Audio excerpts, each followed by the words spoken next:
too hot. Hunts inside of a vault. Her meds is covered in crop. Alligator a crop. Human land, no telling. Young gon' run for president. Let my hoe go present. Count up stacking these presidents. Know this shit get treasures. Wake up taking these chances. Businessman, I barely drive. I bought me 2 new caddies. Got acres I can sell you land. Costing at least 2 paddocks. LS steak behind the gate. Don't let them know my addy. Pretty face from around the way. Come play, I do her nasty. Plain Jane, I ain't flashy. Gucci shorts, they khaki. Fucking this little accountant, bitch. She helped me lower my taxes. Young gon' want a trend set up and crop and chop my jackets. Caviar, the Riviera, in France, they stuff my passes. Overseas in Europe, I hit Zurich, bought a watch. Kicking up my purest, my influence worth a lot. Got my bitch the yours, that a skirt to that drop. Now let's see my jury, but she blurry at the top. Kicking it at the top. T.O.P. I'm up. Eyes on me like pop. Push whenever I walk. Can't touch me, I'm too hot.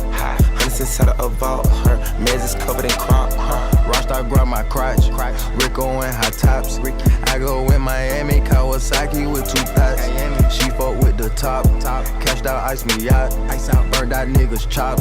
I did this shit for Granny. Look down my wrist, it's a Grammy. Princess like Diana, introduce her to my family. Flower, she my dandy, but don't cuff her, not at all. I ain't going at all. I took off the brain and told on the mall. Plain Jane, my lady went frost. This shit is insane, they thought I'd fall. The flames come out the exhaust. The Ferrari spider and climb up the wall. She learning to deal with a dog. The double R star, see Mars. I told her to beat to get off me. I only be fucking with stars. I got in my groove like Austin. Overseas in Europe, I hit Zurich, bought a watch. Kicking up my purest, my influence worth a lot. Got my bitch the yours, that a skirt to that drop. Now let's see my jury, but she blurry at the top. Kicking it at the top. T.O.P. I'm up. Eyes on me like pop. Push whenever I walk. Can't touch me, I'm too hot. Hunts inside of a vault. Her meds is covered in crop.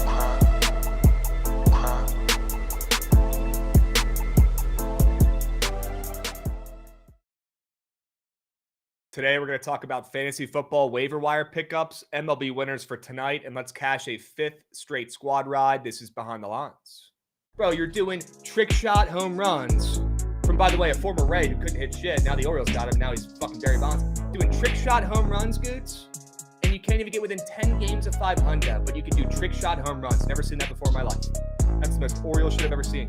How is Aaron Judge, the face of the league, Captain America, hopping on a plane before the game even ends? That doesn't make sense when it rattles around in my brain. To be honest, that pisses me off. Actually, no way. Unbelievable race date. Was that a targeted attack? Why were there 20 people at once coming in? Pretty good at you guys, not gonna lie. I think I found somebody involved in baseball I hate more than Aaron Judge. This guy right here, this geezer, who thinks he's playing left field. Worse than a Disney adult. 4 straight years, Jovan. Look at this one. This one got overturned because he's diving over the... He almost fell on the field. What a loser.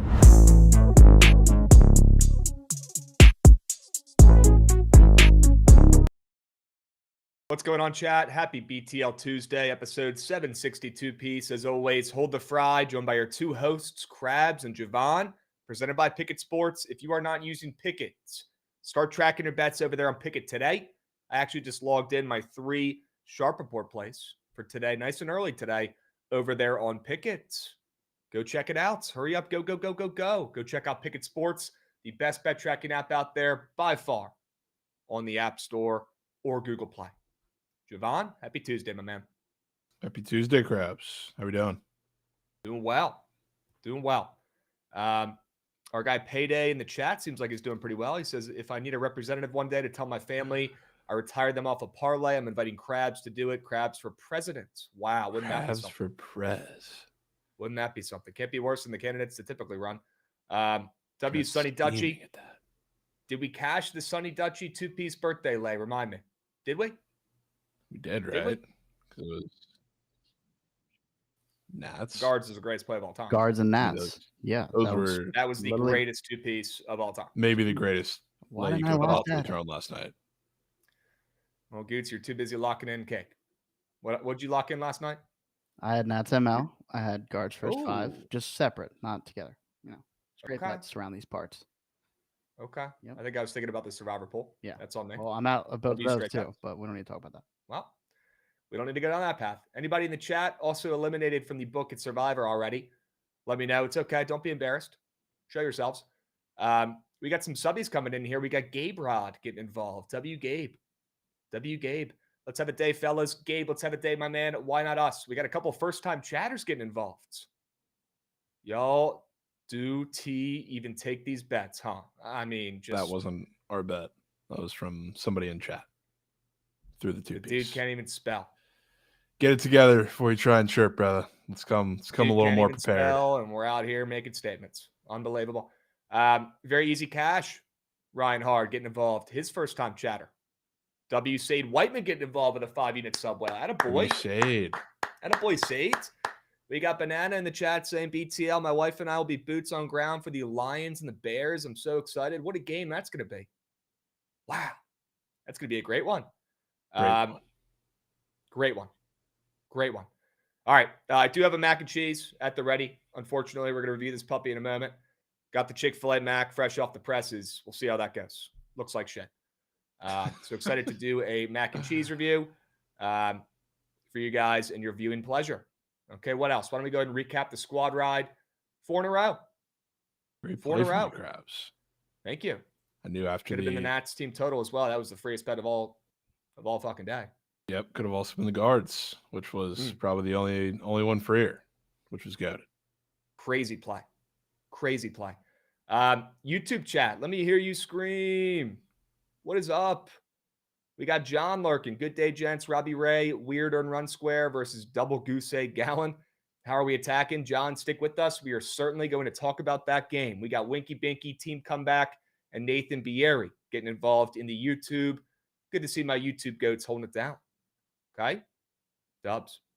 All right. Squad ride back. Let's keep moving and grooving, JD. Got to keep the blinders on. Got to keep smacking bets. No need to get cocky. No need to get fat, happy, complacent. Let's stay hot. What's up, Rav? Good to see you lurking in the chat. Let's go ahead and recap the Sharp report from yesterday and see how we did overall. Looks like we picked our spots pretty well, though. Maybe not the greatest day. Yeah, you did. The plays for the squad ride poll were pretty good. They were pretty good. I think, 3 or 4? Yeah. Yep. We take those. Yep. We picked our spots. They yanked Ludolo. That was just. Well, it wasn't that they just yanked him. I guess that certainly hurt. 5 shutout innings and then immediately gave up 3 runs. Exactly. That was just. Yep. Immediate runs and a diving play in center field that could have been made. We'll talk more about that Reds game a little bit later. We're going to talk about some waiver wire pickups for you guys in fantasy football today as well. And we're going to cash a squad ride. John, don't worry. We'll talk some first fivers. I got a first 5 play. I think I got 2 on my mind for today. We'll talk about them. We got a hype train moving and grooving. We got Sade Whiteman again. Appreciate you, my man. Every single day, Sade comes in here and drops a 5-unit sub whale. Somebody's tailing the squad rat. Somebody's getting involved. Speaking of getting involved, we got A Herna in the YouTube chat. What it do, fellas? Been a minute. Happy to be back. W.A. Herna. Appreciate you getting involved in the YouTube, my man. Hell yeah. Dubs. All right. I think we just get the fucking mac and cheese review out of the way here. Let me get some baby food down the gullet. Early. And just get it over with, man. While it's still hot, fresh off the presses. Yep. Love that. It cannot be good. Looks like shit. We got Chick-fil-A mac and cheese. Looks like this was invented in some sort of lab, not even human foods. And looks like a baby would enjoy this. So I'm going to go ahead and get involved. This might be the stupidest food review I've ever done. Shout out to Hokies. Trying out my least favorite food of all time. Mac and cheese. Cheers. Oh, just the noises it makes. Should not be edible.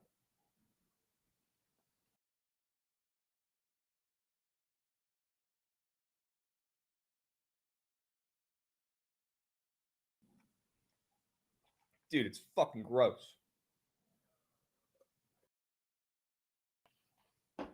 And that's it, folks.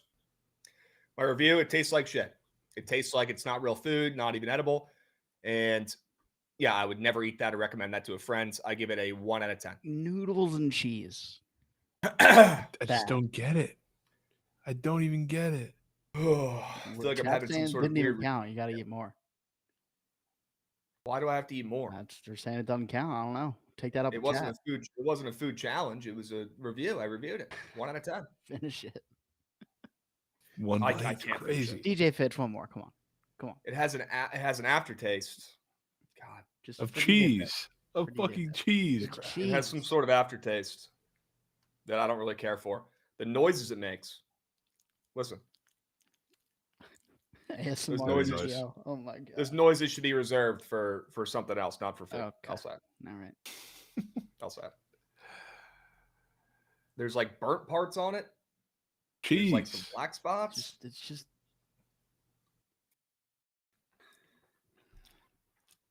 You're not even giving it a chance. Ah, you're making the face before the fucking noodles even hit lips. Bro, you think it's a fucking bit? It tastes like dog shit. It tastes like the white dog turd from Step Brothers.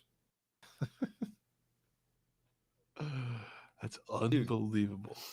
It's not good. Have I had worse mac and cheese? I mean, it's probably better than the Kraft mac and cheese. Sure. Is it good? No. Tastes like shit. How do people eat this? It's just really good, Krabs. I don't know what to say. It's not. Mac and It's not cheese good. is just too square, I guess. Yeah. That's just. Yeah, I was at a wedding this weekend. You want to know what the side was? What was Mac and that? cheese. Okay. Mac and cheese. Yep. Okay. No sides for me. Strictly G unit at the wedding this weekend. And that's okay. That's okay. Man. Gross, dudes. Gross. All right. Can we move on from that? It was not a baby wedding, although mac and cheese is baby food, and I'm not a fan. Baby wet. Goots, I wish you were a little closer. I would drive this over to you so you can finish it, but I'm not eating any more of it. Not bad. Done. Not bad. Done. VT is the white dog turd. Yep. Could not have said it better myself, Forrest. Yeah, Agreed. He's basically mac and cheese in your mind. Agreed. Dog Yeah. shit. Literally they're mac one and and the cheese. same. Dude, the aftertaste is really gross. I gotta get some water or something. I really cannot understand it. Like what aftertaste? It's pasta and cheese. Pasta and cheese. Wash it down with some V8, man. You know what? The way he's actually gonna do it. He's actually gonna do it. That's a great idea. And it's just That's a great idea. nah. Hell yeah.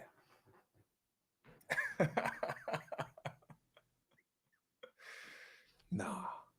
Significantly better taste than mac and No. cheese, the V8. Significantly better taste. That's absurd. Significantly better. I'm going to go in for seconds here. Glazing V8 and hating mac and cheese is just insane. I got to get this mac out of here, bro. I'm going to go throw it out. Because it smells like shit with the lid open. All right, I did the review, you fuckers. That Throw it out. is insane. You're telling me we're sitting up here glazing V8. Glazing straight vegetable juice. But pasta and cheese is where we draw the fucking line. That's where we draw it. I don't get it. I don't understand it. I never will. Peep the new profile pic when we click on Canadian Goots. And it's Krabs trying the mac with the face. Unbelievable. Unbelievable. Cheers, boys, to 4 straight squad rides. Cheersing V8s. Delicious. You look like you are about to yak. You tell me that is certainly not delicious. And he's tapping the bottom of the can. Okay.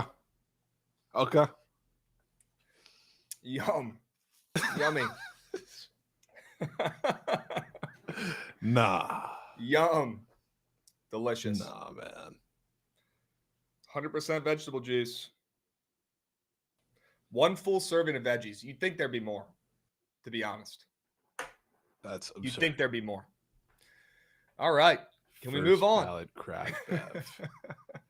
Yeah, we can move on. Can we move on, folks? All right. Why don't we hop in and talk a little bit about today's winners, huh? We got a hype train. Wow. Sure. And there it Sure. goes. As soon as I mention it, it's gone. Okay. Okay. Krabs going 0-5 on the Sharp report for sure. No chance. No chance. After Mac and V8. Canadian Goots, man. That sounds like a great Tuesday. Couple first 5 plays and a V8. Sure. Love that. Man. Also, shout out to PLL. We got the championship on Sunday. Yeah, people forget. Not just the NFL on Sunday, folks. We got the championship on Sunday. 2 of the best teams. We got the Atlas and the Outlaws. Very excited. We'll have to do some coverage of that later this week. For now, let's go Sharp report. Let's go fantasy football waiver wire pickups right after the Sharp report, and then we will go over the rest of the MLB slate. We got time today, folks. We got time today. All right. All right. Let's get the party started here. A couple first fivers, team total under. Life is good. Nothing's changed. These bets are hitting. They're going 2-1 or better. Let's start out with the first 5 under in the Tigers and the Yankees game. Big series for both these squads. Isn't it kind of sad these are 2 of the best teams in the AL? Jesus, man. What happened to the AL I used to know and love? Yeah. Oh, Rabbit. 2 of the best teams in the AL. 2 teams that I wouldn't trust one bit to win a game when it matters. And that's kind of part of the sell job here on the first 5 under. You think these teams in the biggest series they've had all season are lighting up the scoreboard, Jovan? Come on, man. No shot. It's going to be a snooze fest. It's going to be tight buttholes up there at the plate. Aaron Judge isn't getting a fucking hit. Perfect day to take his less than fantasy score. Perfect day. Lights are bright. Big series starting up tonight in New York. You're telling me they're scoring runs in the Big Apple in their most important series this month? Give me a break. Snooze fest inbound. Go look at both starting pitchers' hits allowed squares and tell me that doesn't make you want to be nasty and take the less than on them because it looks like the freest more thans of all time. Will Warren, not as bad as I thought he would be. I'll give him some credit there. Not as bad as I thought he would be. And I think he mows down this Tigers team that we want to talk about the Yankees not showing up when the lights are bright during big series. Every time the fucking Tigers have played a good team in the second half of the season, they have shit down leg and they have lost that series. They have not looked sharp. So they're heading on the road to New York. You think they're getting up for this series, putting up runs? Give me a break. Will Warren's probably about a shove. Will Warren has that earned run square that makes me think he pitches pretty good. So does Mize. And I like both the less than hits allowed squares as well. And we'll talk about one of those here more in a moment. But I'm seeing no runs, no fun up there in Yankee Stadium early. Maybe the bullpens blow it. Although can't make it up, Kyle Finnegan is actually the best reliever in baseball now that he's gone to the Tigers. Hilarious. Yeah. But the Yankees bullpen is bad. He's there, though, right now, is he? Is he hurt? Think he was hurt. Oh, no. I don't know if he is currently active. Yeah, he's on the IL right now. Another reason to stay away from the, late game bullpens here. Yeah. And just go first 5 and isolate. You know the Yankees bullpen's quail shit. Goodness gracious. They got the biggest name guys of all time, and they suck. Devin Williams. He might be a disease in that bullpen, rubbing off on everybody else. So we don't want to involve them whatsoever in an under. The Tigers bullpen's banged up. Sketchy on the road, pitching in Yankee Stadium. Lights are bright. Let me go ahead and isolate the first 5 and take the under here at 4.5. Looks like one of the sharper plays on the slate today. And good to see the juice leaning towards the under now on the full game under as well. Moving from -110 for the under 8.5 to now -115. So great sign there. Want to fade the bats in a big series here, Jovan. Want to fade Aaron Judge and back these 2 pitchers who might not have the biggest names. But if you look at their prize pick squares, looks like they're going to pitch pretty darn well. Give me the first 5 under. Let's go. In. Okay. W's. Banana said he's going to tail every play today. Hell yeah. Tail responsibly as always. Wow. 49ers already waived Jake Moody. It was always Jake Moody, less than field goals made in the fucking goat whale. God damn it. Wow. That would have been. I'm going to regret the McPherson move. I can already feel it. That would have been unbelievable. Imagine. Dude gets waived after 1 week. Oh, Literally barred. wow. All right. Let's swing it around here, Goodsy. I want to see Jovan's first straight bet, and he did not hear no bell, folks. No, right back to him after getting dominated last night. This is not a Garrett Crochet. That's on the mound. This is Connolly early. I would have loved if it was Dustin May. And I probably would have stuck to it even more. But now you get to face a guy who a lot of Red Sox fans and Red Sox brass love, I guess, in Connolly early. He's another lefty. Throws a lot of fastballs. I guess he's a fastball changeup guy. Relies on getting it up in the zone. It's not like a really great spot, not just because of the park, but if you're going against this A's lineup, obviously you want to strike him out with off speed. You don't want to really overpower him with fastballs, and that's kind of what Garrett Crochet, who's like the prime overpower you with fastballs guy, did a lot yesterday, and it worked. But you're going to have to be very, very crisp with your off speed, and he's relying on the fastball to get up in the zone. That doesn't really work against the A's, and especially doesn't really work in this park. So I think he's going to have a pretty rough start, which the total continuing to rise would kind of indicate that up to 10.5. And with the A's, you probably most times do not get all or nothing from their offense, and I think you're going to get an all game, especially if the leash is a little short and you have to go with the Red Sox bullpen for an extended amount of time. So I think they're going to be fine. Jeffrey Springs has also seen this team and parts of this lineup quite a bit from the Rays days, and he's pitched well against them for the most part. So I think he does bounce back. He's been having a pretty up and down last month and a half. I think he has somewhat of a decent start, but I do think we're going to see runs here. So I'm not really relying on him to absolutely shove. It's more a fade on a guy's debut in Sacramento.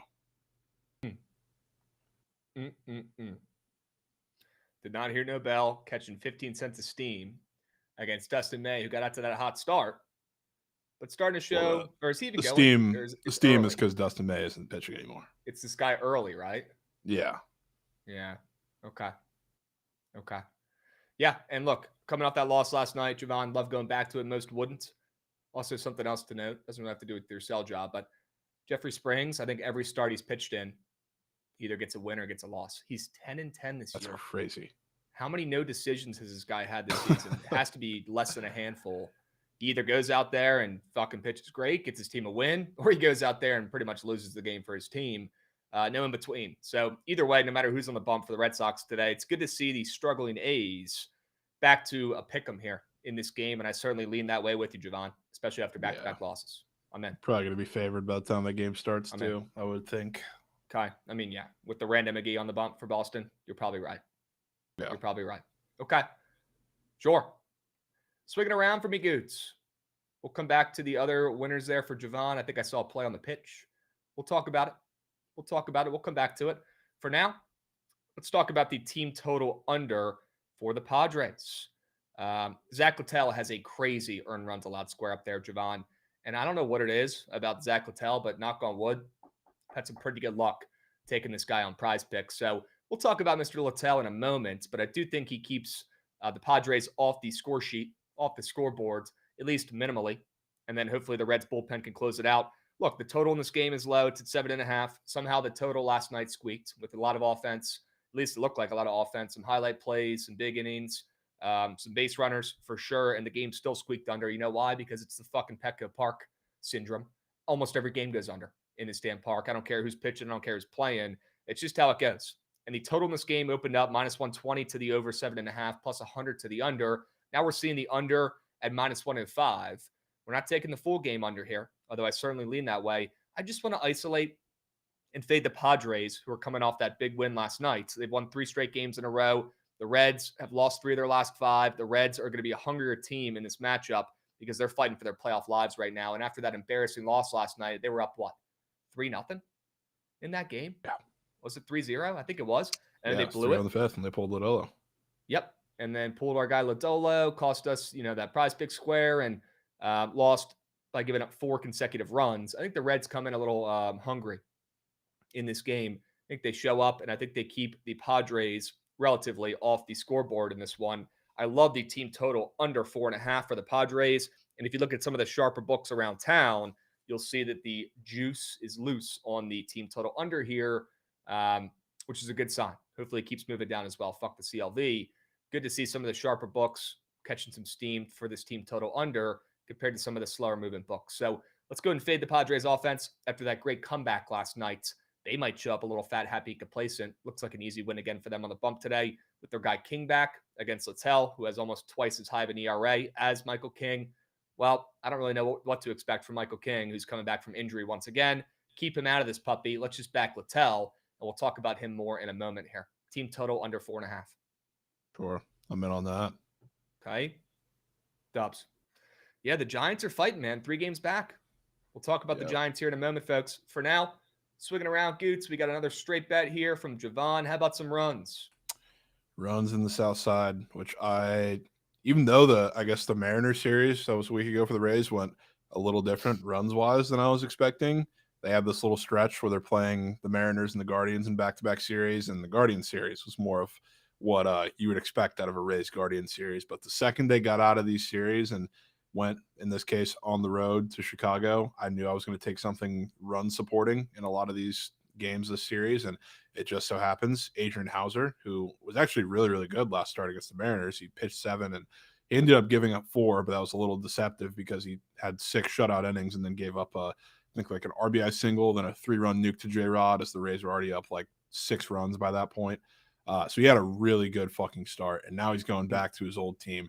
Have a feeling this is not going to go very well, especially against this White Sox team that has been unbelievably pesky at the plate, which he's been good against a lot of these teams that are, I don't know, more like strikeout heavy power teams, but all like the teams that'll nickel and dime you to death with like the power sprinkled in. Like I think everybody on Twitter is hoping for Colson Montgomery today. Those teams he's had a little bit of trouble with against the Rays. And I think this is probably one of the situations where he's going to give up a couple runs and not be good today. And put the bullpen in probably a pretty tough spot. On the other side, Andrews Gomez, another, I guess, Twitter favorite for the last couple of weeks because he has electric strikeout stuff. He also has a really bad barrel rate, which he's odd because he doesn't really get the ball hit too hard off of him, but the barrel rate's absurd. He also has some trouble with commanding the strike zone. I think the top of the Rays lineup is an absolute nightmare of a matchup for him, and even like some of the guys in the middle like Mangum. So I think this game is going to be really, really weird, probably with a Rays bullpen collapse attached to the end of it. But the reason I think it gets really weird is because we're going to see both starting pitchers struggle immensely. And then whatever happens after will happen after. I also think that's going to come with runs. No first 5 over in this one.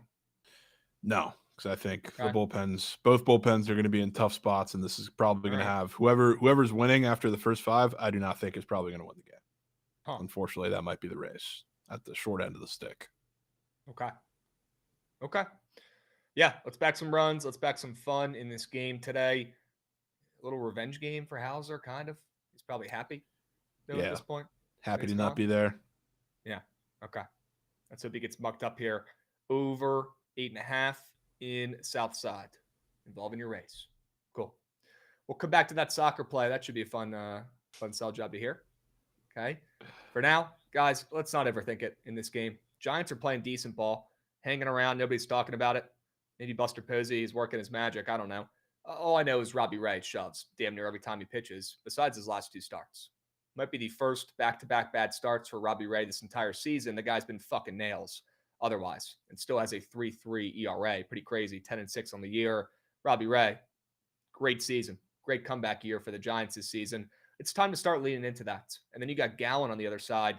Gallen is in his best stretch of his season. He's been pretty quail shit the whole year, but recently Gallen's been good. Gallen's coming off of back-to-back shutouts, folks. And if you go look at some of Gallen's squares up there on Prize Picks, you'll notice that, some of the, squares backing him to do well look like some of the easiest plays on the board today. You got that 17.5 pitching out square. He's gone 18 in 4 straight starts. He's got 27.5 fantasy score up there, which is very, very green. His last 3 outings, he's absolutely shoved. He's got a 2.5 earned runs allowed square after back-to-back shutouts, folks. Back-to-back shutouts. What more do you need to see? And then you go look at Robbie Ray. Like I said, Robbie Ray has been great all season, except for these last 2 starts, pretty much. Robbie Ray has some interesting squares. He's got a 1.5 earned runs allowed goblin square, which I thought was interesting. Not just a normal 2.5 when he's given up 10 runs combined in his last 2 starts. And you scroll through Robbie Ray's squares, you'd be like, all right, well, maybe his 2.5 earned runs allowed is a normal square. Maybe it's a goblin as well. Nope, it's actually a demon for the 2.5 earned runs allowed after he's given up 10 runs in his last 2 starts. So I think Prize Picks is tipping their hand here a little bit, to be honest with you. And I do like, to be honest with you, I don't love a ton of runs in this game, but I think that favors Robbie Ray Maybe Gallon doesn't give up 5, but maybe he gives up 3 here early, Yeah. and we see the Giants pull it out. I want to fade Zach Gallen here in this spot and back Mr. Robbie Ray, the lefty, coming off of his first bad back-to-back starts of the season, and seeing them open up at, minus 145 in this game gives me some confidence here for Robbie Ray coming off those Mooshit starts, and with Gallen coming off his 2 shutouts, his 2 best outings of the season. So let's go ahead and fade Gallen here in this spot and back Robbie Ray to do what he's done at 9.5 times out of 10 this season. And RIP Wander Franco. Probably a good thing. No. Should have been there fucking 2 years ago at the least. Yep. Bad person. You don't want him involved. Get him out of here. Please, dude. Get him out of here. Get him and Whip Babcock away from our teams. So far. Get him out. Get him out. 2 bad guys. 2 bad Holy guys. All right. D-backs are hitting 270, slugging 500 versus lefties last 15 games. Well, why'd they open up plus 120 then? Yeah, and they also haven't faced any good lefties except for Blake Snell, who pitched really well against them. Like, if you want to take their numbers at face value for facing Patrick Corbin, Jacob Latz, Peyton Toll's good, but Peyton Toll's also, I think that was his first start of his career. Then Quintana, Aaron Ashby. Let's be real. Those guys aren't all-stars? They're not Hall of Famers? No, even though Corbin's probably one in your mind. Good day. He's a Hall of Famer in the Krabs book. Yeah. Yeah. All right. W plays here. A couple first fivers and a team total under. Exactly what you guys were probably expecting on a Tuesday afternoon. So let's swing it around and let's hear this play on the pitch, Jovan. I'm excited to hear it. Yeah, so this is a World Cup qualifying game for Common Ball in South Carolina. I'm in College Football Lab, South America tonight. So basically, there's only a handful of, I guess, situations for these teams that matter. Venezuela is one of them because them and Bolivia are in a race for like the last spot of the playoff. And Bolivia plays Brazil tonight, which like Brazil's resting guys. They're playing at Bolivia. So like there's a chance that game gets a little weird. Like, and I could definitely see that happening, especially with situationally. Bolivia plays in like the highest elevation sports venue in all of the world. So like people complain about playing there all the time, but I don't think they're going to win that game. These games are also at the same time, so these teams pay attention to what's happening in the matches. Venezuela and Colombia. Colombia, this game means absolutely fucking nothing for them. Venezuela is a point ahead of Bolivia in this one. So unless Bolivia wins the game, all they would need is a draw to advance. And they even went on like point differential. That's a whole different conversation. But all they would need is this draw to advance. If you paid attention to a lot of these South American games, when there is something that is needed for a team, and especially for this one, Venezuela hasn't qualified, I think, ever. They're the only team in CONMEBOL to have not ever qualified. You're going to get a chance to with a draw tonight in all likelihood. So I think these teams are going to play, especially Venezuela, pretty tight at the back. They're not going to need to be aggressive unless Bolivia goes up in a situation like that. I think this is going to be a tight game that hopefully, for their sake, gives them the chance to get through and get Rondon and co. qualified for the first time ever. My roommate in college, freshman year, was from Bolivia. Really? Yeah. I mean, he's probably stoked for tonight. That's Might be a that's big game probably for him. the biggest game tonight for Bolivia and maybe ever in their country's history as far as qualifying goes. They've been to the World Cup, but this one is fucking massive. Huh. Big night for Bolivia. Big night for Bolivia. Big night for Venezuela, hopefully, because Venezuela is the team who hasn't done it. So unless Bolivia comes out and shocks the world tonight, all you got to do is sit back for 0-0 and call it. All this right. is plus 210. It's fine. This play is plus 210 for them to draw? Okay. Yes. Are you They're expecting both, 0-0 here? 1-1? What do you think? 0-0, 1-1, something like that. Already locked it in. First play locked in today. Crazy. Okay. That's absurd. Boy, Goods. Half of you. Hey, nothing wrong with half of you. Nothing wrong. Especially plus 200. Way to get involved. Way to get involved, Goods. W's. Stay hot. Stay hot. Jovan, you're smart, man. I cannot believe you even know shit about those two schools. Jesus. Those two countries teams. Fuck it. I'm going to add a half unit as well. Let's go. Check it on my picket earlier. I'm getting involved. Let's go. Plus 210. Yeah. Ideal scenario. Brazil goes up early in the other game because they'll be watching. Because in that case, this game becomes pretty useless, which is why I think they'll just sit back. Hell yeah. All right. W analysis. Did not expect that. I'll be honest with you, but I'm in. Add a half U to my car, Goods. I'm in there. All right. Let's talk about some prize pick squares. Yeah, what league is that again? Can you remind the people It'll real quick? be like if you click on the league, it's South American qualifying. It'll be under like CONMEBOL qualifying on your book. Yeah, at least on mine it says South America. There's other Okay, qualifiers, really, but you got to go South to that America. actual South America one. Yeah. W Goods. All right. Let's talk about some squares. Okay. You guys are probably all expecting that Zach Gallen more than a runs a lot square. I certainly like that. I'll have that in something, but I don't know, man. Whenever I take Gallen squares like that, it doesn't typically pan out. So I'll let that splooge off to the sides. Maybe he gives up 2 and the game is still low scoring and we still get a first 5 cover there from the Giants. But I like these 2 squares better. I like the Casey Mize, less than 4.5 hits allowed. He's got a 1.5 walks allowed square that looks like it should be a normal square. Honestly, weird that it's even up because he doesn't walk many people. At least he hasn't of late. And it's a goblin, which I thought was super weird. Sounds like Casey Mize might turn his fucking brain on and walk a couple really good hitters on the Yankees and pitch to the shitty ones. That's what I recommend if I was the coach.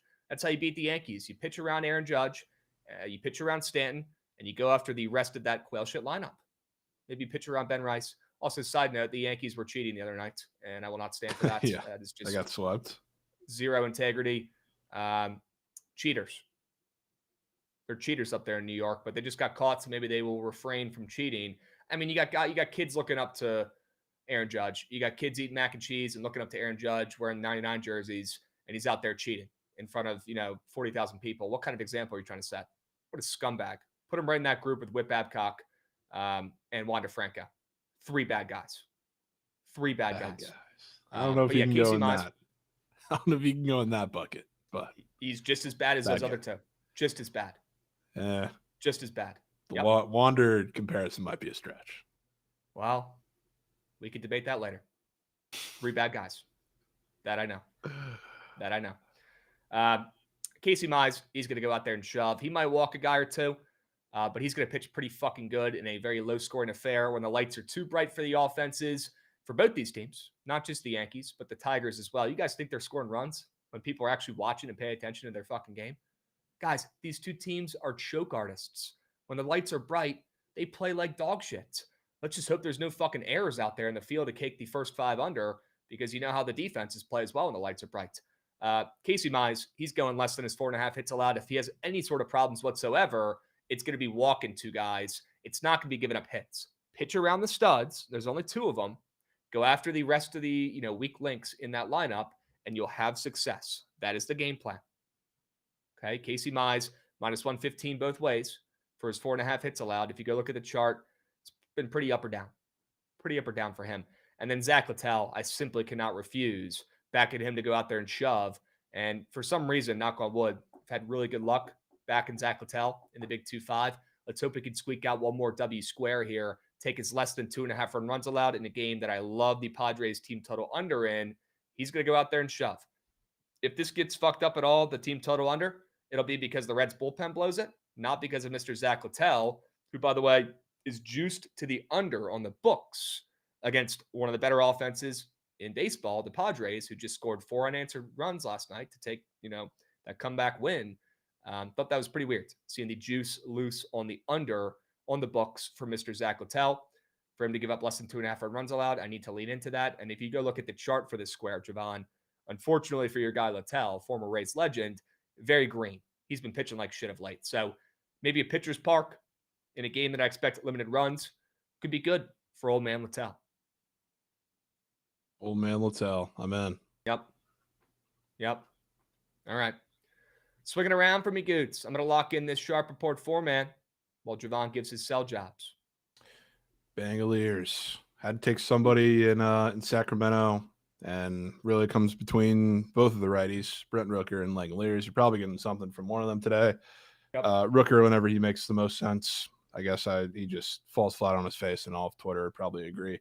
But I love both the matchups, and I'll take Langoliers. And honestly, in my mind, Langoliers probably makes a little more sense because he's been the better, I guess, fastball hitter, and I feel a little stronger about him against the changeup too, which he's probably going to see a good bit today as well.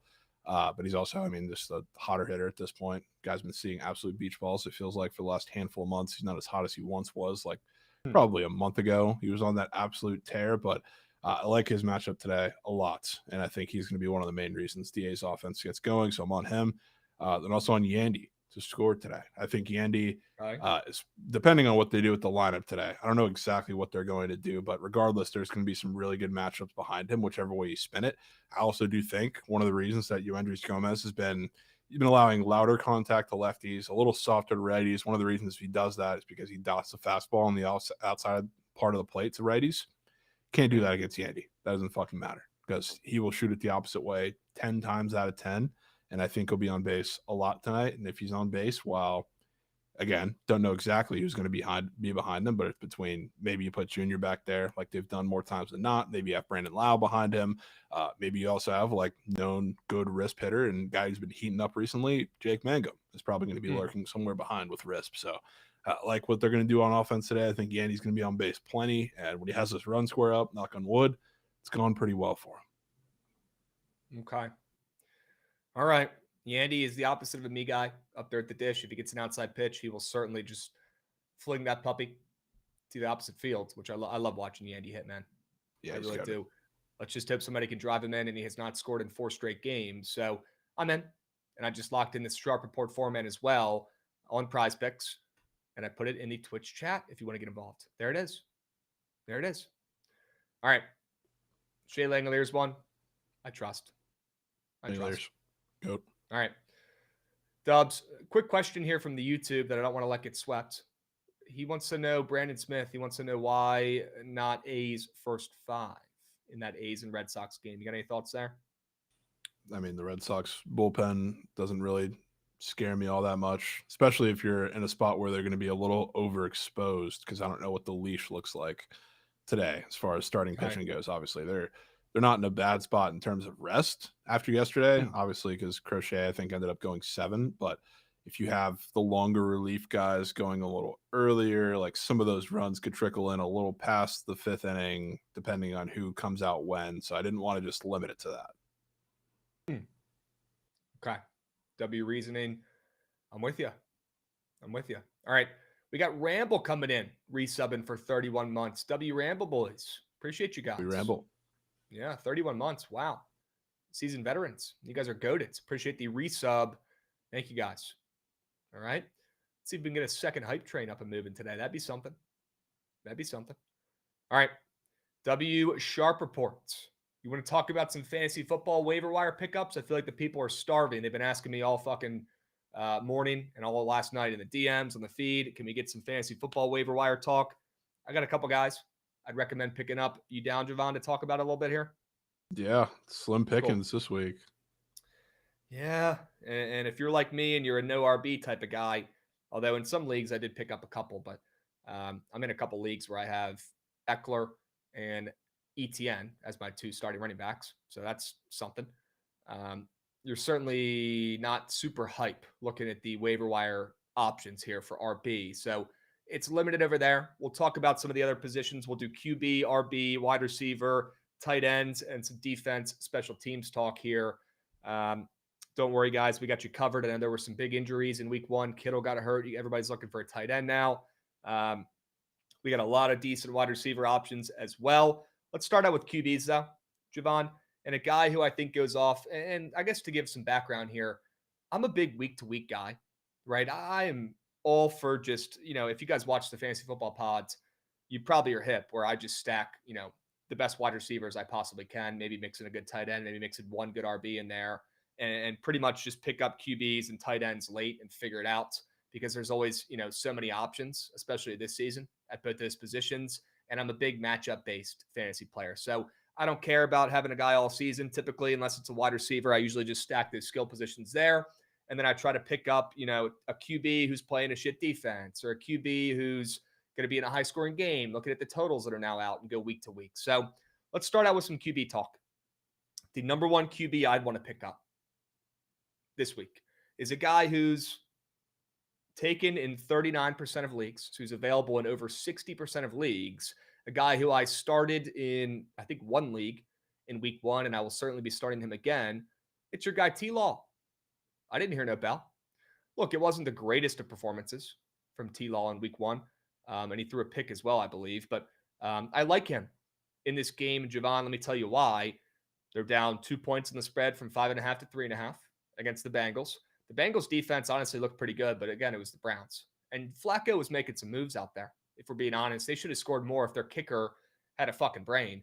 They would have scored more, and honestly, the Bengals would have lost that game. So, sure, the Bengals defense didn't look like the Bengals defense from last year, but I do think Trevor Lawrence will find some holes in that defense. And W Snowman Raid getting involved. Snowman, you're goated, my man. No I'd love to hear goats. your thoughts and anybody coming in's thoughts. We're talking some fantasy football waiver wire pickups. We just started, so you didn't miss shit.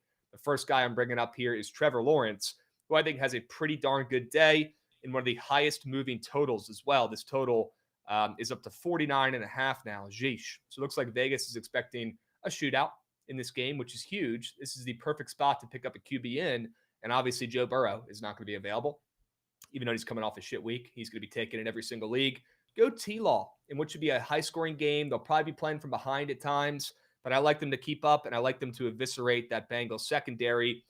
When last week was ETN week, dude was a fucking stud, had, 150 yards from scrimmage? Insane. Goated. This week is going to be T-Law week, Jovan, and he's available in 60% of leagues. So if you need a QB, that's the number one guy I'm trying to pick up right now. Yep. I'm in on that. 100% agree, Right? especially in that game script. Yeah, come on. That's perfect. I cannot wait to start T-Law. I'll be starting him in more than one league this week. I'll tell you that much. I will. Yeah, fire him up for sure. Yep. Good. Couple subbies coming in here. We got Cameron Picks. Wow, we got more. Cameron Picks getting involved. We got Nike Man getting involved. Boom. 2 words from Nike Man. Boom. Let's go, Nike. Boom. Atta boy. We got Like Lightning getting involved as well. What's up, Like Lightning? Good to see you as well, my man.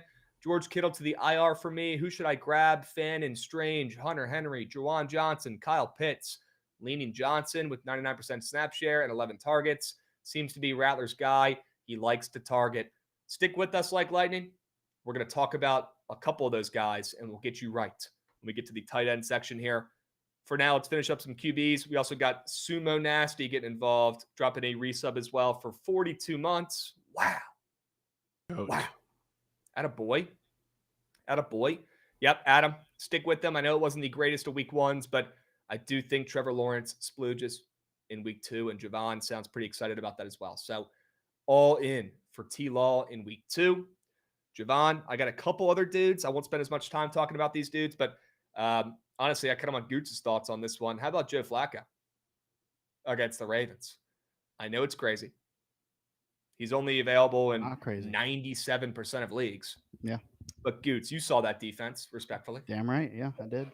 And they look like they got some holes. They got some work to do in a losing game script for the Browns, who, by the way, are down from plus 12.5 to plus 10.5. The Browns will be losing this game, the majority of it. Okay. Sure hope so. That sounds like, yeah, you sure hope so, right, Goots?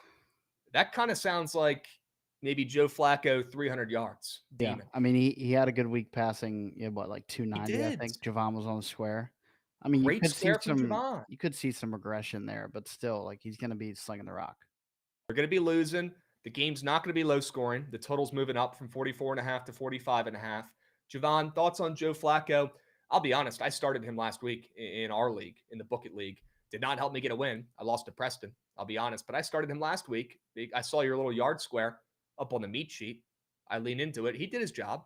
He did pretty well. What do you think about him in week 2 against the Ravens?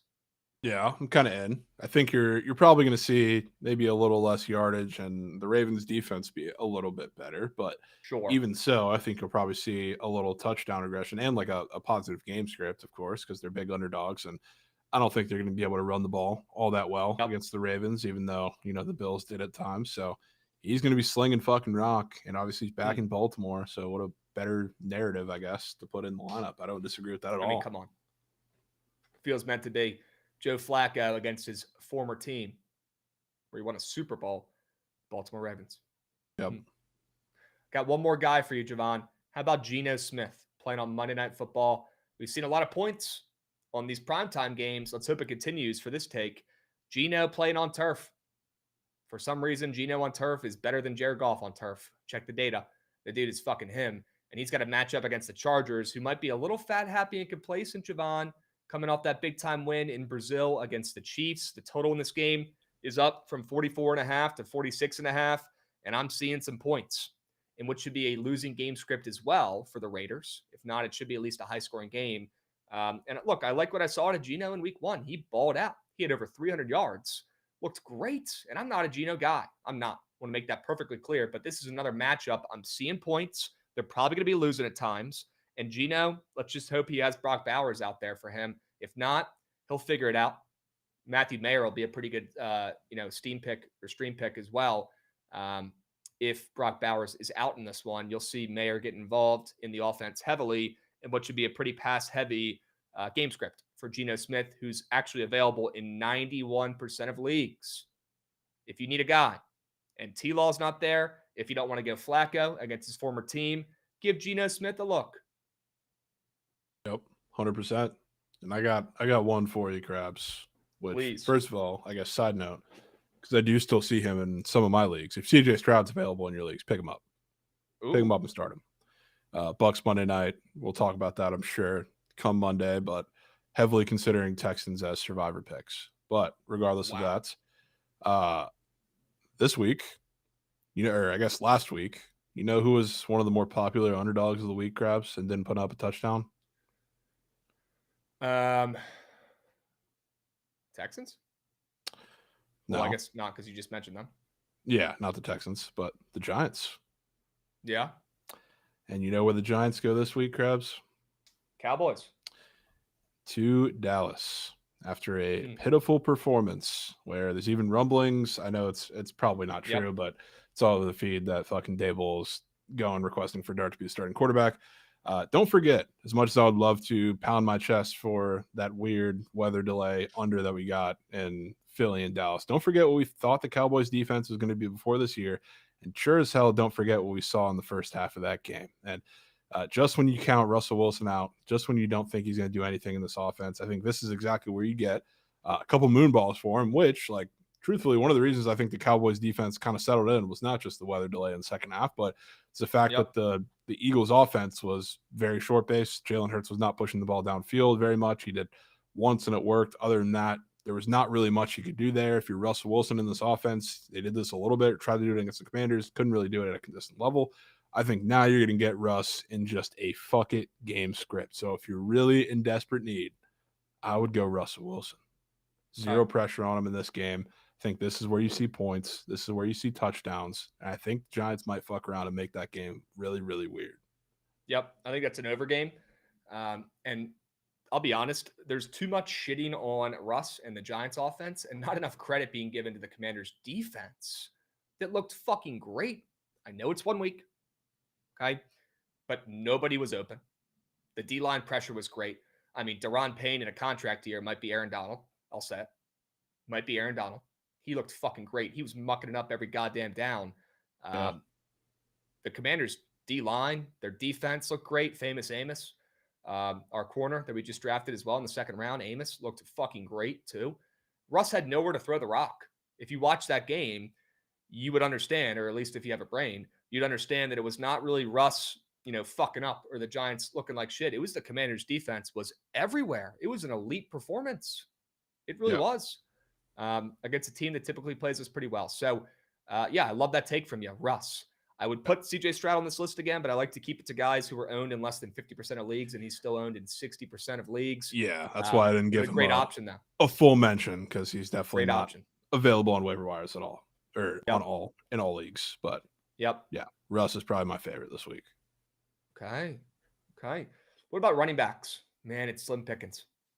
Man, I am not feeling great in a couple of my leagues where I am low on RBs and went either 0 or 0 or 1 running backs in my draft strategies. I'm hurting. I'm scared. But I got 2 guys.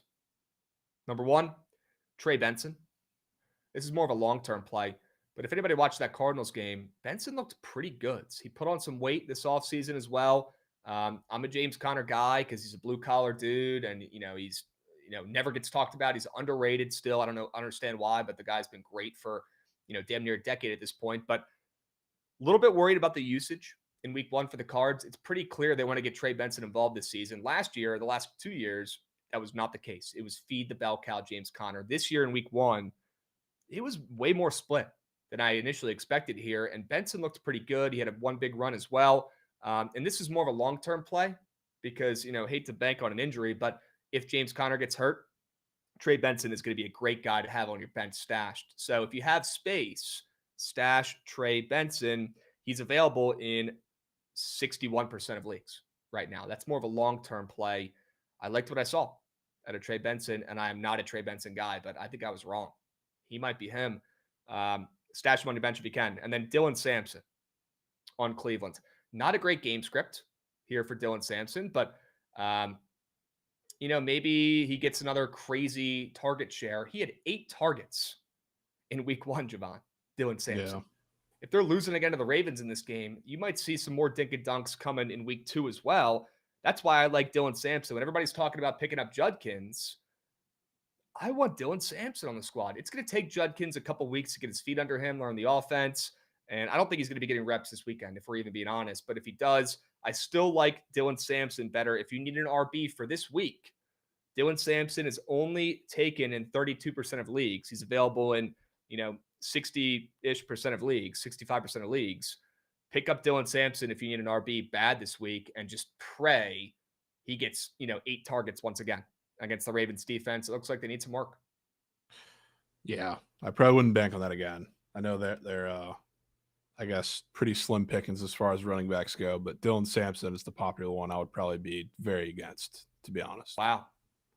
And 8 catches was great on however many yards, 60-plus yards, but I don't think you're getting that again, especially with, I guess, when you need a short option for Flacco, it's a little different against the Bengals in comparison to, like, the Ravens. I think they play the Lions and Packers right after this, too. So that plus Judkins getting involved for however much I'm kind of out on, but maybe it's DJ Giddens, I guess. I don't know how many touches he got in the second half. I don't know if that's an injury. I don't know if that was scripted just because they were up that many, I guess, points, but that's the only one that I would even raise an eyebrow at on the waiver wire.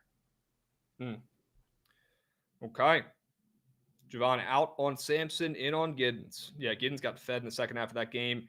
And I'm a little bit concerned as a guy who just traded for Jonathan Taylor in one of his leagues, because whether it was fatigue, whether it was just the score of the game, and they're trying to keep Jonathan Taylor fresh, I hope that's the case. It's probably not, knowing how the NFL works. And he probably got dinged up a little bit, or he was just really fucking tired, which is pretty weird in week 1.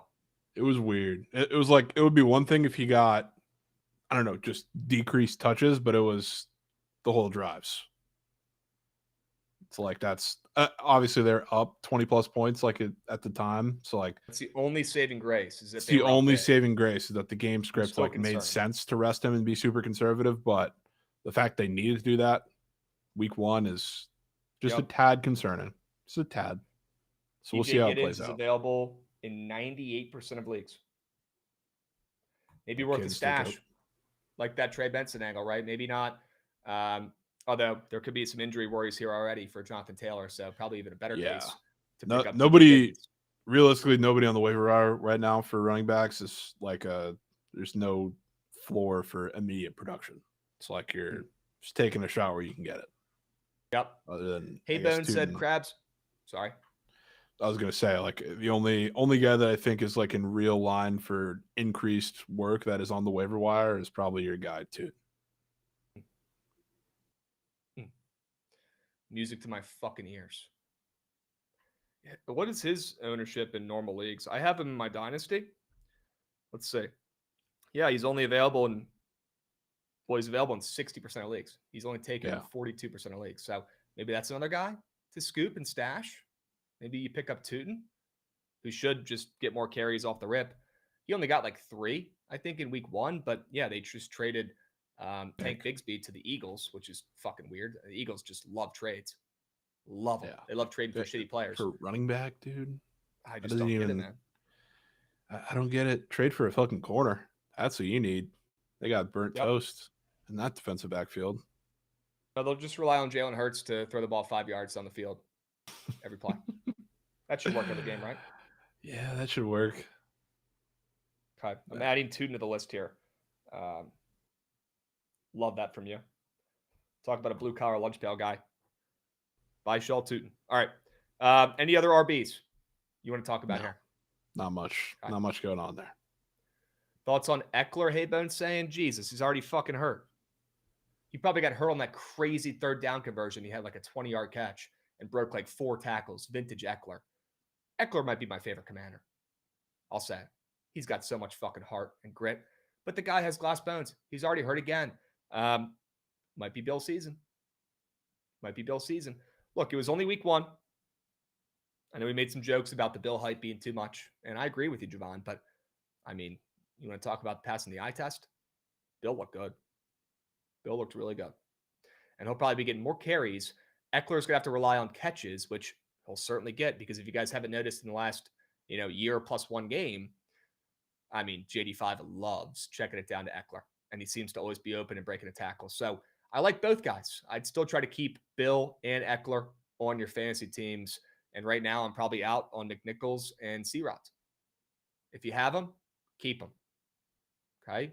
Any other opposing thoughts there, Jovan? Or you want to move? Not too much. I think if Eckler plays against the Packers too on Thursday night, I mean, that's a huge plus because he's getting 5 catches minimum.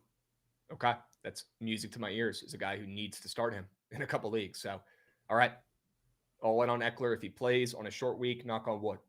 We got Not Major Matt getting involved, resubbing for 16 months in a row, 38 months overall. W, Not Major Matt. We appreciate you, Beast. Hope you had a great week 1 of the NFL season.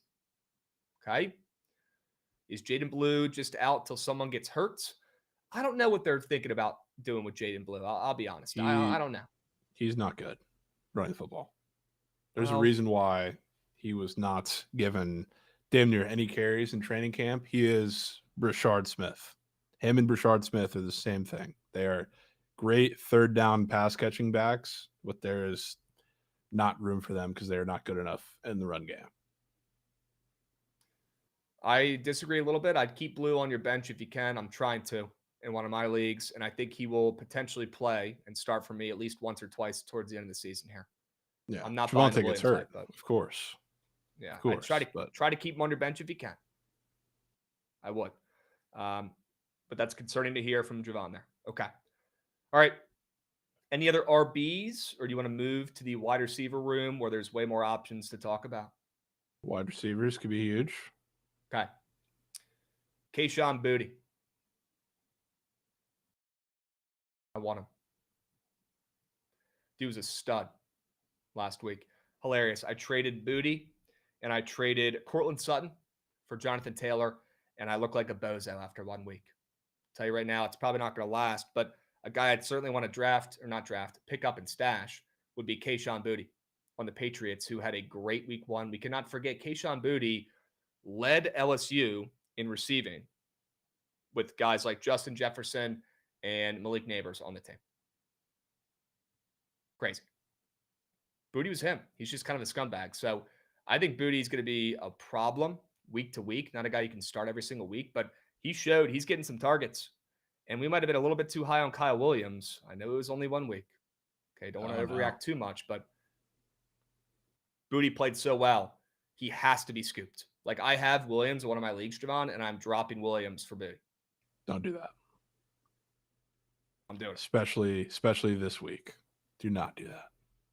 I already put the claim in. I'm doing it. That's bad. We'll see how it plays out. Okay. Juju Smith-Schuster is available in 99% of leagues. I'd love to pick up Juju Smith-Schuster because, again, I think another wide receiver got hurt on the Chiefs, right? Didn't Xavier Worthy just get hurt in that game? Yeah.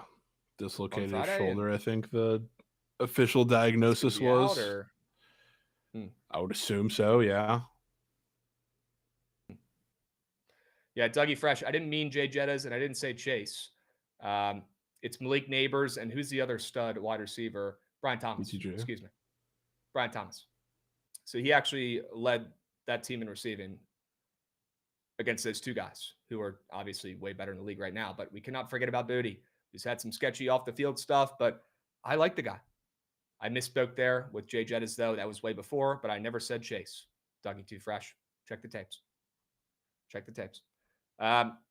Juju is going to have another great week in what should be another high-scoring game, Jovan.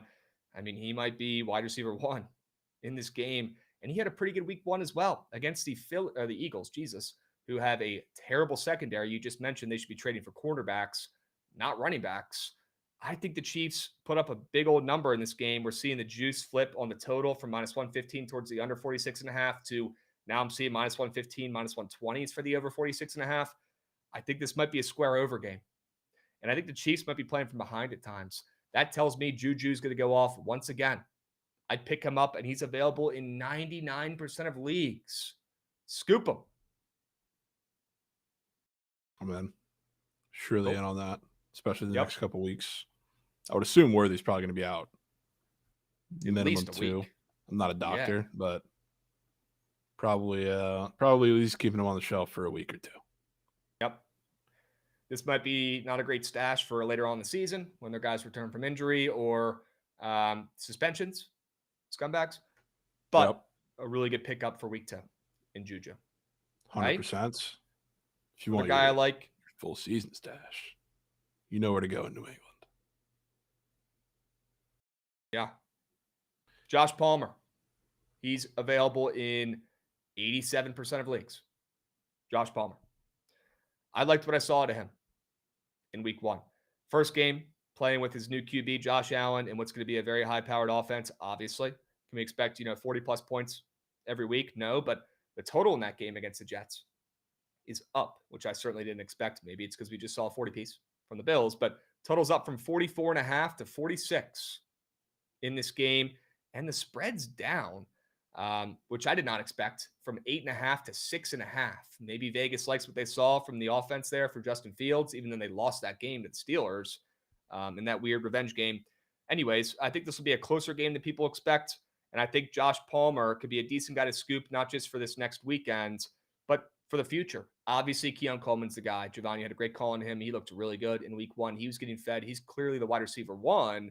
But Josh Palmer, in my opinion, is clearly the wide receiver 2. I know Shakir was great last season, but I'd rather have Palmer on my team personally. And he got a decent amount of targets here in week 1. I would stash this guy who's available in damn near 90% of leagues. Yep, agreed. And I certainly agree with what I think your next guy is. Yeah, you want to talk about Darnell Mooney, who is available in 50% of leagues? Yes. Michael Penix looked fucking lost for a lot of that game. And one of the reasons was because their only deep threat that was anything of substance was Drake London down the field, which they didn't really realistically connect on more than once.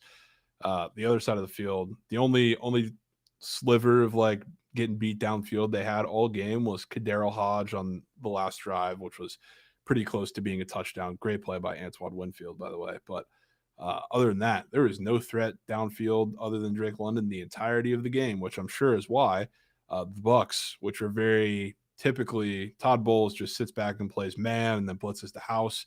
They played some deep coverage, and that's why they ran the ball a billion times. And Michael Penix did not throw anything very deep for like the entire second half. Todd Bowles made adjustments, tipped the cap.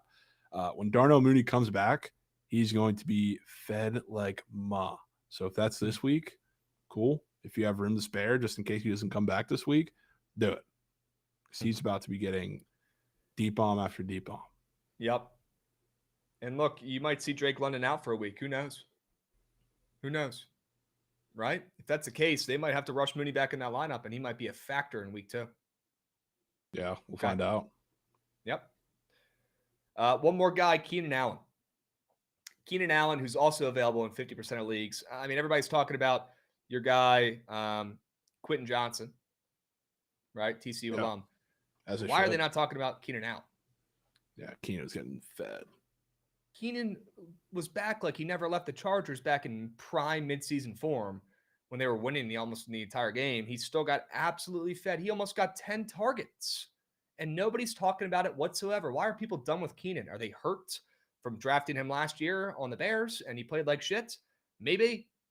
But I like what I saw in week 1 out of Keenan Allen, and I would not be shocked to see him get fed a time or two throughout the rest of the season here.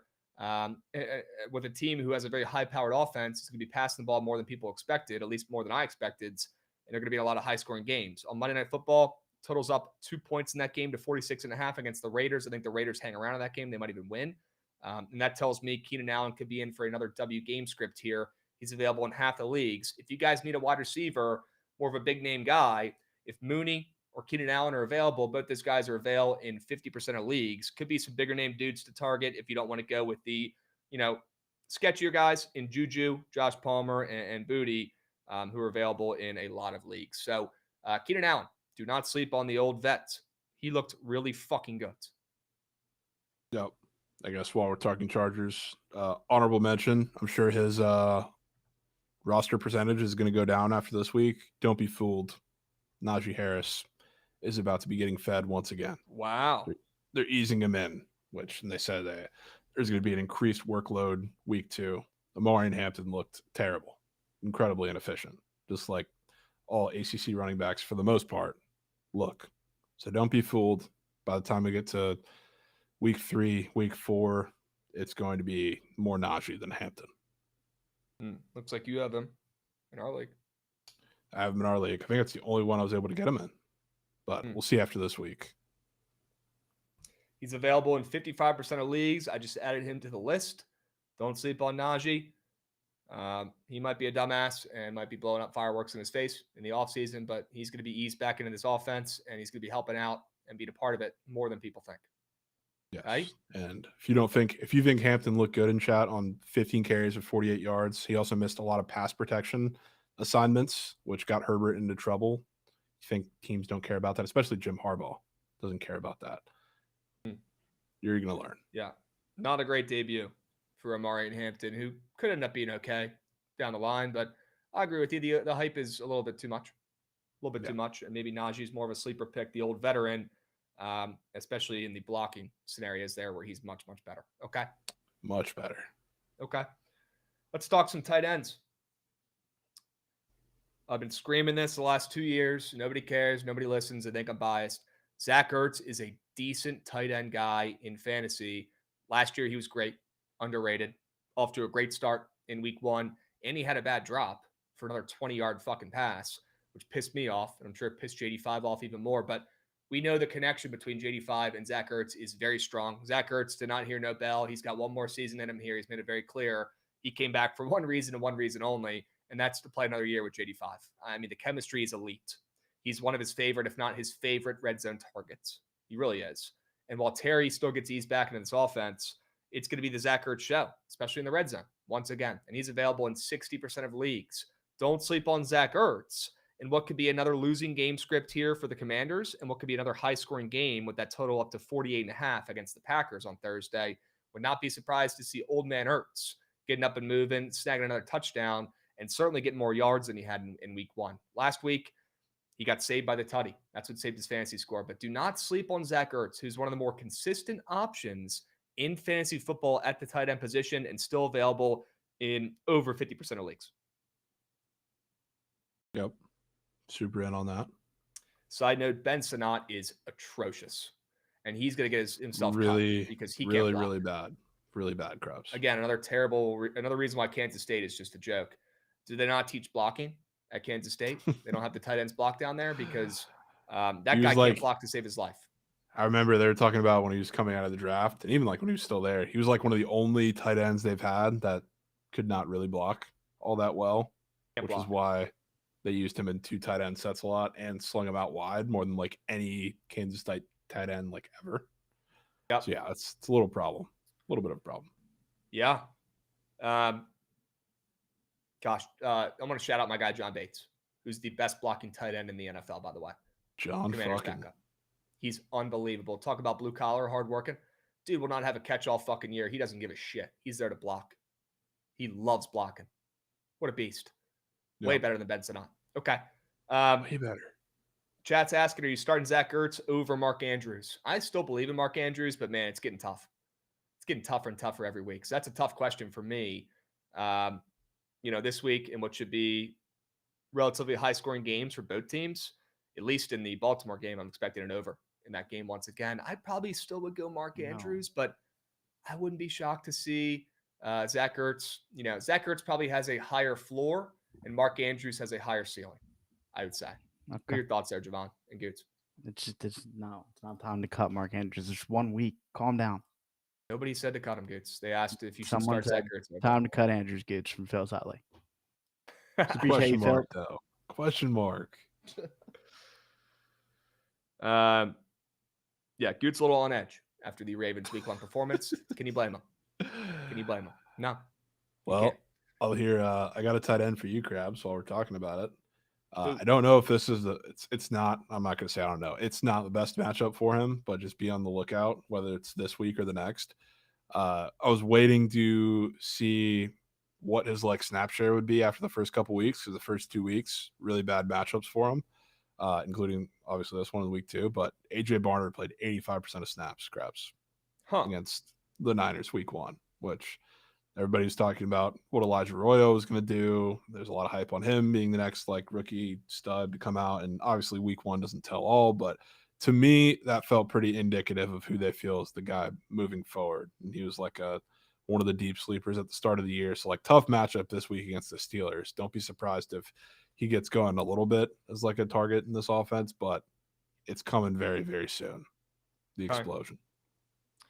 I will put him on the list. Did not have a great week 1, but the snap count, the snap share was there. Okay. Thoughts on Jake Tongs? Chat's talking about him. Is he a realistic pickup? Tongs. I think he is. I think I would probably rather him, maybe other than, I guess, Fannin. It's probably the only guy I would really take above him at this point. That's still a question mark, but the game script probably does him some favors, and the matchup does as well. But Dodgers look kind of fucking good. Yeah, not gonna lie. Especially with Purdy potentially being out and Mac Jones being in there. Yeah, Mac Jones safety loves him some underneath. Yeah, loves him some underneath. So I'm sure they've been working a lot too on the not practice squad, but with the backups, with the exactly. Yeah, they probably have some chemistry in that factor as well. But Tonjes, I'd say, if you're a Kittle owner like I am in some spots, I'm not shy to go after Tonjes and not get too cute reaching for anybody else in the wire. Okay. 2 other guys who were available in 99% of leagues, and I'll tell you right now, they will not be after the waiver wire clears. Harold Fannin. Jovan, I know you are a Njoku guy. Okay. But you cannot deny, the snap count, the performance, the targets, to Harold Fannin, a guy who I was very high on for Bowling Green, a guy who I was screaming at people to draft in Dynasty. Certainly was worried about the blocking. Again, we talked about Ben Sinnott. This guy is very similar. He's a receiving tight end. He cannot block for shit. He's honestly more of a wide receiver. But he got hella targets, and that cannot be ignored in what should be another high-scoring game where they're losing. How do you not stash Harold Fannin on your bench? Have to. If you can get him. Have to. Fucking get him. Have Gladly. to. He'll be a popular. He'll probably be the most popular tight end probably, waiver wire pickup. Right? He's probably the most popular waiver wire pickup, period, I would think, right? Yep. And then what about Juwan Johnson, a guy who got fed by Spencer Rattler, the number 1 tight end in fantasy, who's only taken in 1% of leagues? Yeah. Don't be shy. Probably more stupid as well. The Saints offense, they didn't put up record-breaking numbers, but I think they're going to put up some numbers that'll surprise some people in the coming weeks. Okay. And that Niners defense, while they looked, I guess, good last week, pretty much every defense in the league that didn't play on primetime or play in New York for Jets Steelers did, decimated by injuries. Good matchup for him. You would think you're going to be in passing scripts pretty much the entire season if you're the Saints. Juwan's going to get fed. Yep. Those are 2 guys who were owned in 1% of leagues, and that will certainly look a lot different in a day or 2 here. Okay. Any other tight ends? Are you good? No, I'm good. That's a lot of guys. Cool. Yeah. Quick shout here for some defenses to pick up. The Rams. Their defense looked really good in week 1. And they're playing the Titans, who, sure, the Titans might cover this game. Maybe Calvin Ridley does something. Maybe we see a little bit of a better performance from the Titans after an embarrassing coaching and offensive performance overall. But, they hung around that game. They could have won that game last week. I know the points didn't really show it, only scored 12 points against the Broncos, but the Broncos had one of the best defenses in the NFL. So, overall, I'm not expecting, a ton of points in this game, though, with that Rams defense, man. And that total's down from 45.5 to 42. Oof. This looks like a nasty, stinky, low-scoring game. And again, Matt Stafford, I'm a big fan of his this season, overall in general. I do think they probably win this game, but it could be a little weirder, a little closer than we all expect if that spread stays at 5.5. And I would not be shocked to see the Rams defense put up another really good performance after week 1 in a game that I'll probably be targeting the under in once again here, with that total dropping down to 42. So the Rams are available in 71% of leagues. They'll probably be a pretty popular pickup here against the Titans. Might not be my favorite pickup, but certainly should be on the list if you need a defense this week in the Rams. Sure. Okay. I would say also, I don't know how owned they are. Probably should be a little more owned they are, but I would go after the Seahawks. Yep. If you need any on the waiver wire, which I think that game is, as of right now, the lowest total on the board by a good bit. It's at 40 right now. The lowest other than that is 42.5 against the Steelers in Pittsburgh after they just put up the only non-primetime over with, they score 34 points in week 1. Insane. Yeah, take a look at what the books are expecting from that defense and this offense for the Steelers after last week in that big-time emotional Rodgers game. They are available in 78% of leagues. Seattle defense. That'd be my favorite pickup on defense if you need a defense this week. I could not be more aligned with you on that take. Great take. Not too many defenses out there you'd be getting early in the season that might have a total close in the 30s here. Yep. Yeah, would not be shocked to see that whatsoever. One more, the 49ers, who've had a good defense since I have memories. And in a game where, like Goots and Jovan were saying, maybe Brock Purdy's hurt. Maybe their offense looks like shit again. Maybe it's just feed McCaffrey a bazillion times. And a low-scoring affair is what it seems like here in this game with that total down from 44.5 to 42.5. Yeah, maybe the Saints make that game weird, and maybe we're higher on the Saints offense overall than most are. But I still like the 49ers defense in this game. Would not be shocked to see them get a couple sacks against that moose shit O-line. Spencer Rattler escaped a bunch of sacks in week 1. Can we expect that again in week 2 against this D-line? Probably not, although he'll escape a couple. And I like the under in the game. I like the defenses from both sides in this game, to be honest with you, but I'm not crazy enough to recommend picking up the Saints defense against the 49ers. I mean, maybe if Brock Purdy doesn't play, but total's down. Give me the 49ers defense, and they are only taken in 35% of leagues, which is rare for the 49ers defense, but I think they show up and show out, and they're a pretty consistent, reliable pick. Maybe not the most high-scoring defense this week, but they probably give you a pretty safe floor, and they're available in a lot of leagues. Sure. Right? Any other defenses you're looking at? I love that Seattle Seahawks pick from you. Yeah, love the Seahawks. Probably going to be on them this week, so that plays into that a little bit, but no, that's all I got. Yep. Holy Howitzers, the baby food was terrible. I gave it a 1 out of 10. I will never eat Chick-fil-A mac and cheese ever again. Ever again. Terrible. Out of all the tight ends mentioned, who is y'all's favorite pickup? If I could pick up one tight end, I'd pick up Harold Fannin, and I'd stash that muff. He might be home. I would It's agree. kind of a cheat code. He's a wide receiver. Yeah. He's a big wide receiver. Okay. And Strange really isn't available that much, though, is he? Yeah, I mean, maybe not, but if he's available, at least maybe 50%, maybe a little less. Yeah, if he's but available, if he's there, there's a lack of ball knowledge in that league. Yeah, if he's there, he's only owned in 20% of ESPN leagues. To be fair, really, wow, that's insane. Yeah. Well, yeah, pick him up if he's available. But other than that, Fannin, Strange, and then Tonjes. Yep. Okay. You like what you saw out of Strange? I know he only had 4 targets, but he caught every single fucking target and he had like 60 yards. Pretty good. He's pretty good. He's the underneath option. Tight end. Yeah. All right. Yeah. Shocked to see he's actually only owned in 20% of leagues. Okay. I'll put him on the list. W Fantasy Football Waiver Wire Talk. Guys, we did this every week last year, and you guys asked for it to return, so we're going to keep doing this. I hope you guys learned something. And yeah, Big Cheesy, where were you earlier today, man? Where were you earlier today? I opened up the show, the opener. was me doing a mac and cheese review. I needed you, Big Cheesy. Go check it out on the YouTube if you missed it. We talked about Juwan Johnson as well already. I like Juwan Johnson. We're not going to talk about survivor picks yet, although Jovan has a quick nugget he can probably mention because he's already got some lab work done there. Yeah, I mean, no lab work. I can just tell you, I will 100% be sitting there Monday night with Texans coin deployed. Wow. They're winning that game. Wow. So they're top of mind to start, but I haven't done full survivor lab work yet. All right, that's fair. That's fair. You're right about your Bucks in week 1. Let's hope you can be right about them again in week 2, unfortunately for you. Yeah. At least you can make some coins off it, though. Yeah. All right. Strange over Johnson? Probably. More consistent. If you think Juwan Johnson's going to be the number 1 tight end in fantasy football the whole season, you're probably wrong. Okay. No survivor talk. Every man for themselves. Lol. No, I'm totally fine with giving you guys my survivor picks. Did it the last couple years. I've won a survivor pool in my lifetime, made some coins. Happy to give you guys my picks. Not a me guy. We'll give them out. We'll talk about them later on this week. For now, we got to talk a little bit about the squad ride here. You guys ready? Yep. Dudes, do me a favor. Run that shit. I'm trying to see that train.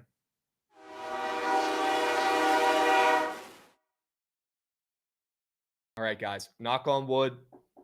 Let's stay hot. That's all I'm going to say. I'm not going to say we've won 4 in a row. I'm not going to say you guys should be tailing. I'm just going to say let's stay hot and knock on wood. Okay? Jovan. Athletics? Yes. Is that your favorite play today? Yes. All right. Put him in there. Did not hear no bell, my man. Winning the ball game. Okay.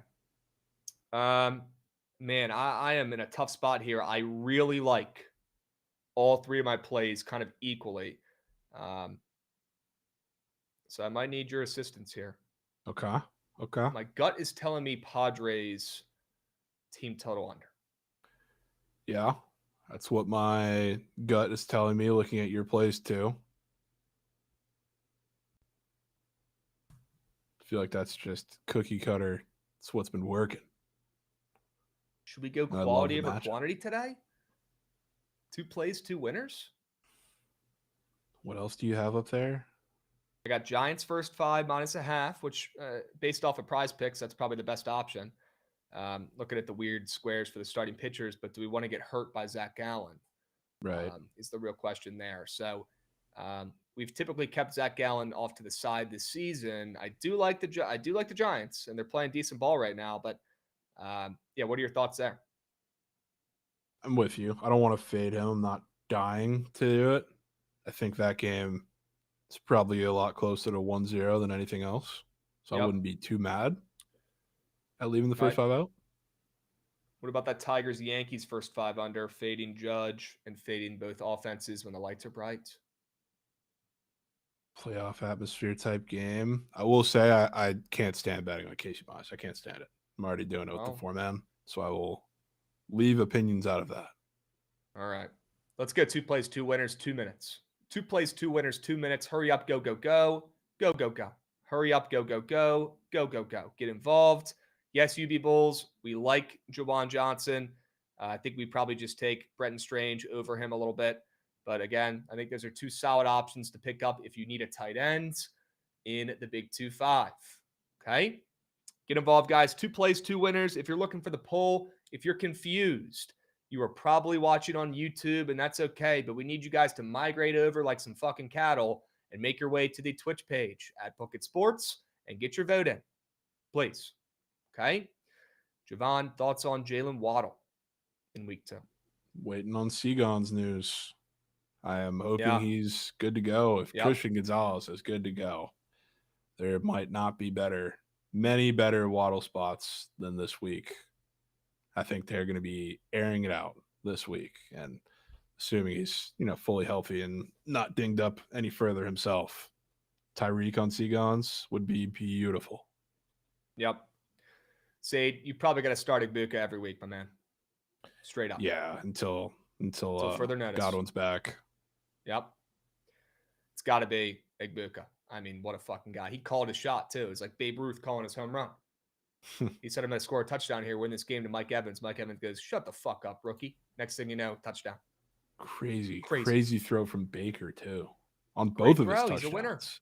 It was unbelievable because he looked horrible all game, except for those 2 throws. Yep. And then Baker hopped on some sort of post-game show and talked about how we're just a bunch of blue-collar boys down here trying to win games. And I literally got bricked up. Yeah. I might be a Bucs fan.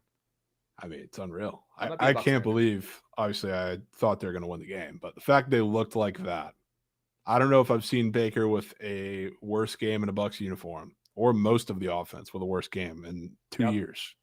And they won the game at Atlanta. Crazy. Great call. And what a game. Holy smokes. All right. WBTL today, guys. We did a lot. Athletics on the money line. We did not hear no bell. Going back to the Vegas Athletics here, who are a pick 'em against the Red Sox. Nasty, nasty line. Trusting Jovan's guy, Jeffrey Springs. We'll meet you guys at the cash counter. W Stream. We appreciate you guys, and we'll catch you tomorrow. Same time, same place. We'll be.